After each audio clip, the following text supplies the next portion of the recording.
Päivää. Tänään lähtee EIS-opettelu Day 2. Hyödytään vähän Courseran kursseja loppuun asti ja katsotaan mitä tulee päivän lopuksi tehty.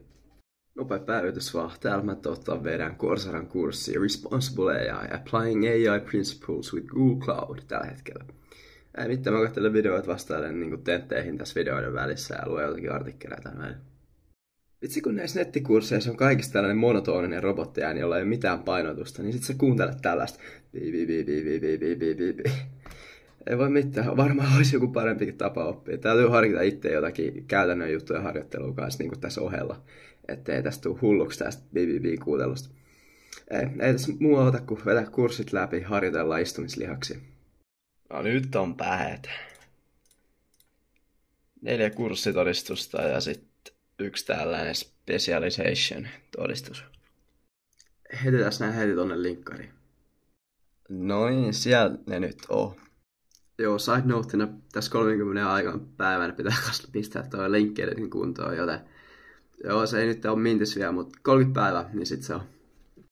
Kello on nyt jo 4, nyt on pakko päästä ulos kävelemään ja treenillä käymään. Ei tässä koko päivä jaksa istua. Treenin jälkeen ehkä jatketaan vielä hommia. Todennäköisesti. Noniin, nyt on aikat kurssit suoritettu tekoälystä. Paljon opittu, kaikki perusteet käytännössä. Machine learning, large language model, promptaus ja promptauksen perusteet. Mitä Google tekee, Googlen palvelut ja AI:n eettisyys, tällaista vastaavaa.